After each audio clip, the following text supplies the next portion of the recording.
One tackle, one whistle, and just like that, a player's entire World Cup was over. Not because his team lost, not because he got injured, but because FIFA decided he wouldn't play again. His name is Asim Madibo, and his 5-match suspension has become one of the most controversial decisions of the 2026 World Cup. It all started during Qatar's match against Canada. In the 51st minute, Madibo chased down Canada's Ismaël Koné and arrived a fraction too late. The challenge was clumsy, mistimed, and dangerous. The result was devastating. Koné suffered a double fracture in his leg. His World Cup ended instantly. The stadium fell silent. Players looked shocked. Even Canada's coach, Jesse Marsh, later admitted it was one of the worst injuries he'd ever seen. A few days later, FIFA announced its verdict, a 5-match ban for Madibo. And that's where the debate exploded. At first glance, many fans felt the punishment was deserved. After all, a player had suffered a horrific injury. But when people looked closer, the situation became much more complicated. The referee's first reaction was only a yellow card. It was upgraded to red after the seriousness of the injury became clear. More importantly, there was no evidence that Madibo intended to hurt anyone. He wasn't flying in with 2 feet. He wasn't trying to injure his opponent. It was simply a late tackle that went horribly wrong. Madibo left the field in tears.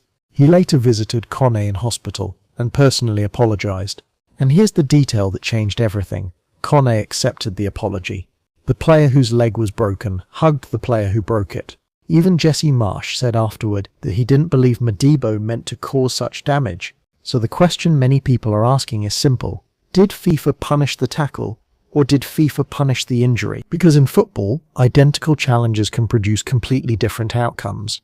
One player gets up and continues playing, another lands awkwardly and suffers a season-ending injury. If the challenge itself determines the punishment, that's consistency. If the injury determines the punishment, that's luck deciding justice. Critics argue that FIFA crossed that line.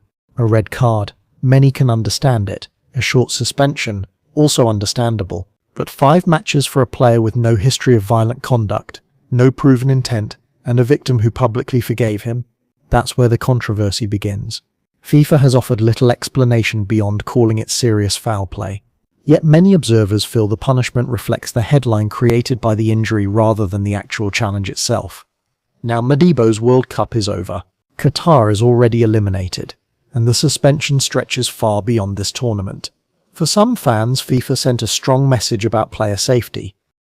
For others, FIFA made an example of a player whose biggest crime was being involved in a terrible accident. And that's why this debate isn't going away anytime soon. Was this justice, or was it a punishment driven by the outcome rather than the action? The football world still can't agree.